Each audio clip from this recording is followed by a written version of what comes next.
kids, it's me, Miss Tina from Christian Life Center. I hope you had a good week. It was a hot one, wasn't it? Woo! Well, anyway, I bet you all are wondering why I have all these books out here. Well, they're not just books. They're Bibles. See? Different Bibles. All of them. This Bible right here, I had this as a teenager. I think I was 15 when I got it.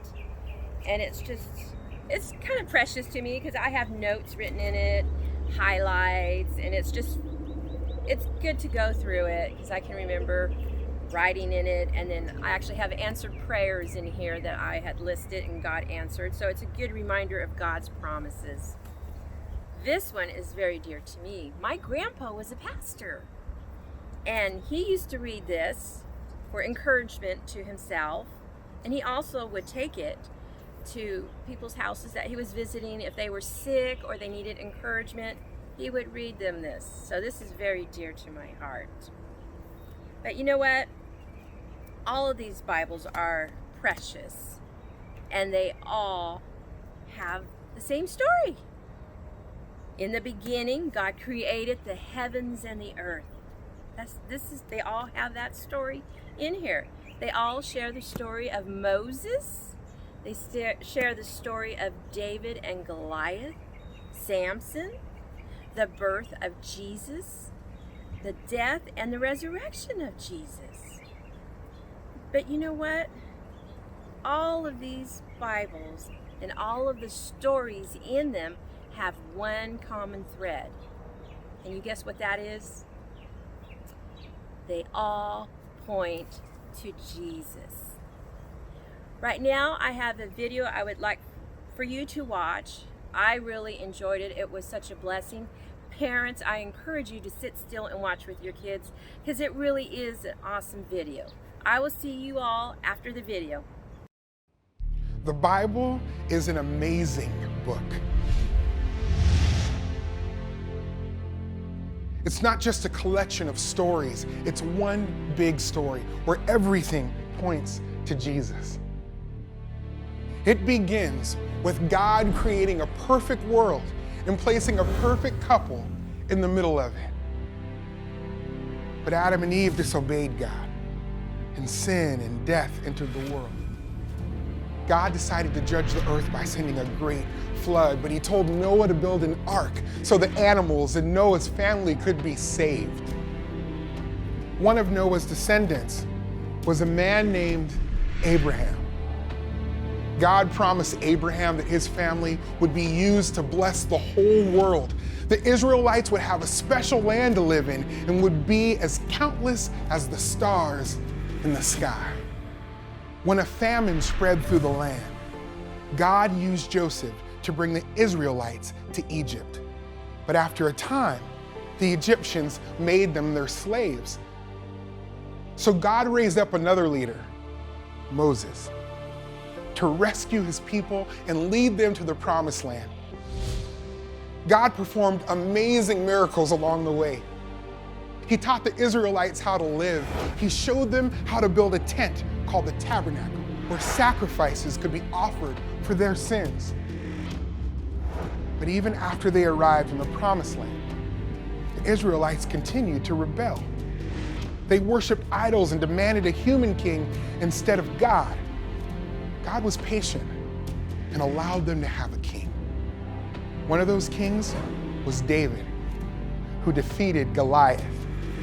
David's son Solomon built a beautiful temple for God that replaced the tabernacle. But Solomon's sin caused the kingdom to be split in two. During this difficult time, prophets like Isaiah told the people about the Messiah. The Messiah would make things right with God again. Even when the Israelites were conquered by other kingdoms, they held on to the promise that one day the Messiah would come and rescue them. In time, God led the Israelites back to the land. The temple was rebuilt. Jerusalem's walls were repaired. The prophet Malachi foretold that the Messiah was on the way. Then, silence. For 400 years, God remained quiet.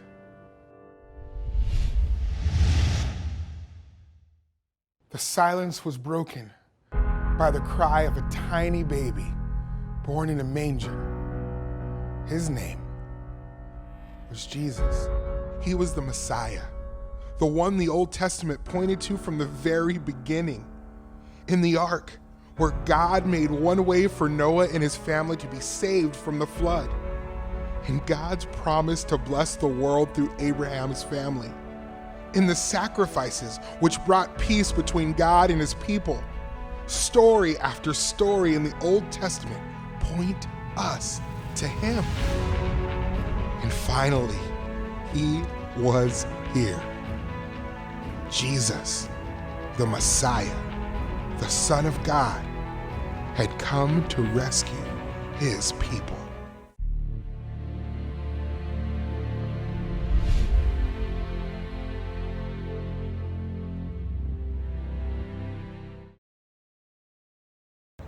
Wasn't that a beautiful video?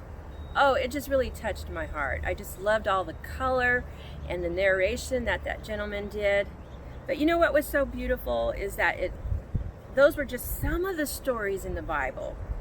And he was showing you that they all point to Jesus and what he wants us to do. He wants us to share what's in this book with other people. It's a privilege to share with other people and to share God's love. Well, I hope you have a good week, and I miss all of you so very much. Now remember, nothing is too big for God to do, and nothing is too small for him to do. Right? He wants to hear from you, whether it's a praise, thank you God for this beautiful day, or if it's a prayer request. I really mean that with all my heart, and I hope you all really grasp that. All right, I will see you all next week. Bye.